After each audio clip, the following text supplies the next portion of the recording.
was done here, obviously long before I got here, with the Lowell Stevens building, and just what an amazing facility that is and what a great upgrade that is to the stadium.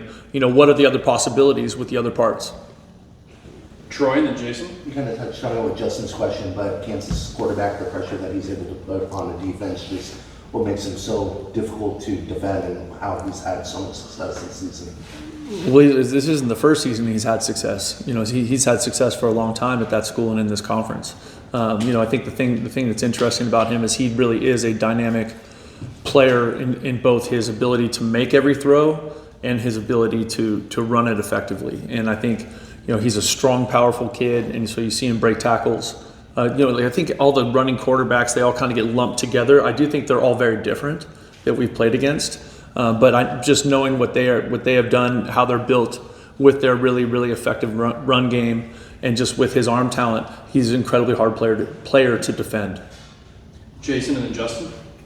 It's not very often that Arizona beats a team in the fashion that, at least in the past, that it did on Saturday with Colorado. Is it easy to kind of narrow the focus right to Kansas, or do you keep that in mind when you start to shift focus of, hey, you guys were another game, another week type of deal? I think for us, where we choose to live is in a 1 week window. And that's really what it is for us every single week. We know that we have a hell of a football team coming in here this weekend. They're tough, they're well coached, they have good players at all the positions, and they play extremely hard. And so we know that this is going to be a fist fight. And so that's where, as soon as we were done watching the film of the previous game and going through that, the focus immediately shifted to Kansas. Justin and then Brian. The other day, we got a chance to talk to Leroy Palu. Can you talk about his recruitment, what it took to get him here, and how he's been able to ascend into kind of a mainstay role on the defense? Well, I think it's really awesome because we do want to be a program that shows a track record of developing players and being able to, give proof that they are getting better through their process here at the University of Arizona. I think Coach Salavea has been really, really impactful for Leroy. But it's also, had a lot to do with, how he attacks the work and how he attacks the opportunity that he's gotten to play.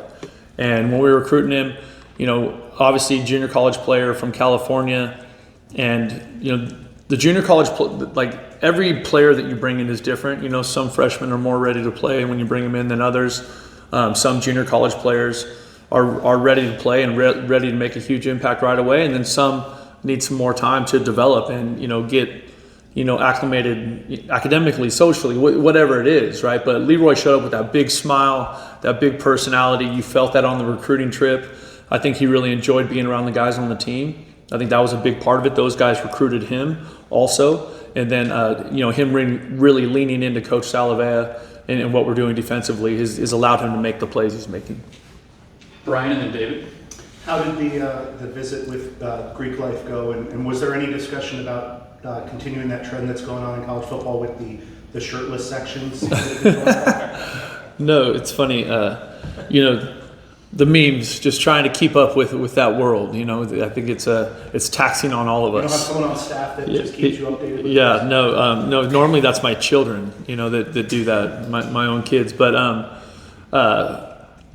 first of all, going through seeing all the different parts of the Greek life here on campus, I thought was great. It was great for our players to be in front of those students here, for us to connect with them, and I think that part of the Zona Zoo, I've said it before, right? The students showing up, I do believe the students control the energy of the stadium. I really do. Their excitement, their enthusiasm, the fun that they have, leading up to the game, and then that, then translated into kind of the impact they can have on the game is so important for us here. And I'm excited because I know there's been a lot of work that's gone on to it.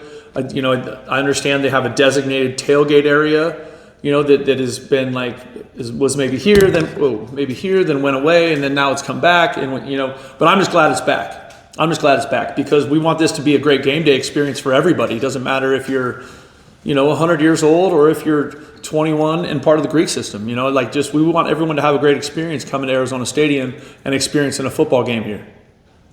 David and then Troy. Brent, when you look at the evolution of the passing game over the last month or so, what pleases you most about what you're seeing from Noah and the running backs and the receivers and the tight ends and on how they're connecting right now?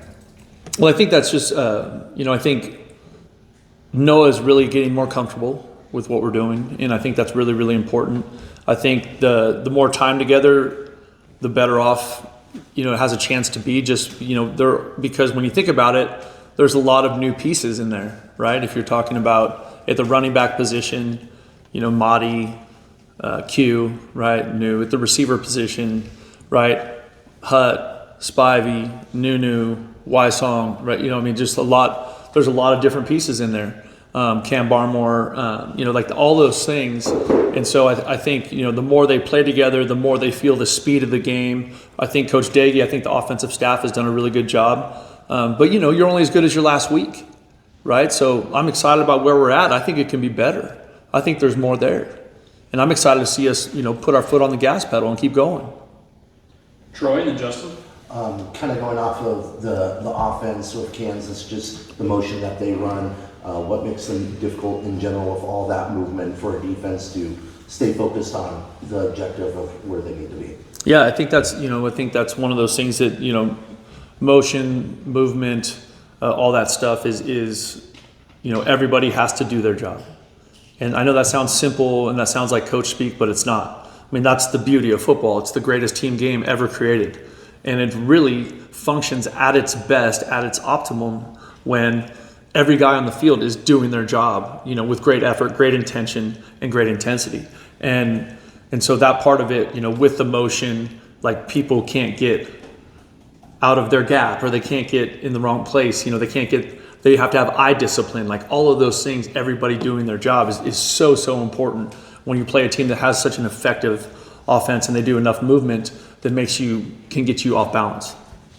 Justin and then David? Obviously, the scoreboard is most important, but what do you think about the possibility of Noah setting the career touchdowns record this week?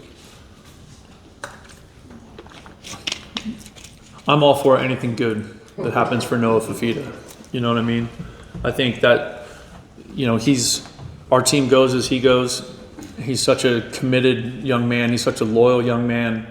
I think he's one of those players that people are going to look back on for years to come about what a special human being he is and what a special player he was, because he continues to make a choice that is in lots of ways unselfish.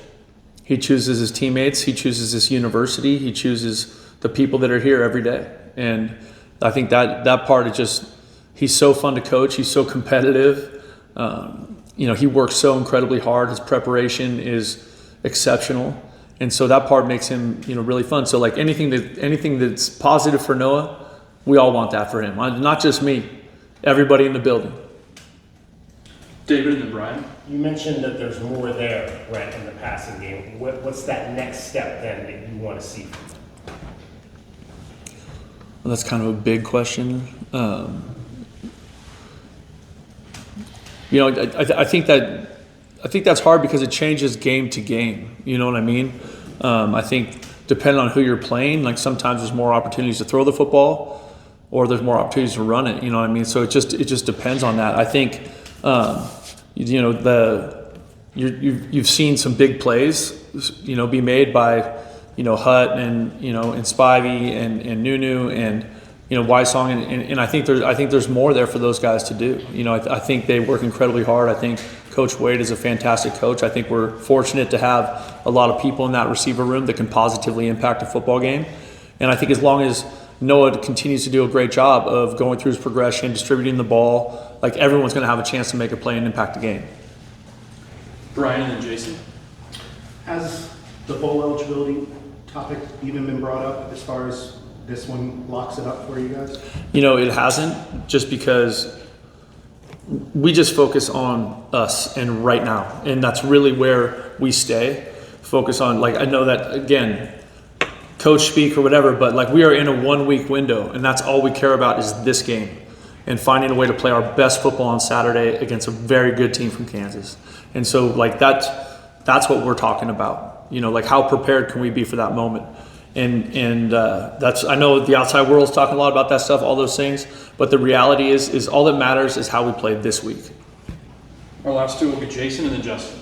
I know this is kind of a loaded question, but yesterday, in a good way, you guys put out the video with Traded Stukes in the Shrine Bowl. What has he meant to this program on and off the field, just in the last couple of years since he's been here? Yeah, since I've been here, he's just been a tremendous leader. He's always been a positive voice. I think because he's played so much football and he's been here such a long time, he does a great job of really sharing his wisdom with the team. You know what I mean? And I think his experience, because he's kind of run the gamut of experience as a player, right? And because of that, he can lean on that and really impart wisdom, especially to these young players or players that are new, because a lot of these players that we're trying to get into the fold of our football team, have only been here for 8 months, or they've only been here for 4 months, or right? Because just the nature of the portal, or here you have Stukes who's been here forever, it feels like to some people. And if he could stay forever, I would love it. We all would. But just a high character human being. He's a great leader. He's one of those guys that makes great choices. He gets good grades. He handles his business. He's just a total professional. And then he also has just this, when he plays, he's also a really good football player. So because he's one of those guys that seems to have his off the field life in order, and he also has his on the field life at a high level, he's a great person to be around our young players and to mentor and help guide them. We'll wrap up with Justin. So that being said, you mentioned this is a 1 week window. So what are your keys for this week to make sure that you guys are coming out and winning it? The biggest thing is winning the turnover battle. We talk about that every single week, and I think that's something that's just so critical when you're playing in these tough games against tough opponents. In this conference, I think the physical battle. What is that going to look like? You know what I mean? Knowing that they're going to want to run the football and it's going to be physical up front, and just what is that going to look like on both sides of the ball? And then, how do we handle the excitement, the moment, homecoming, big crowd, all that stuff, right? Can we lock in and play our best football, play fast, play with confidence, and make plays when we get the opportunity to? Thank you, everybody.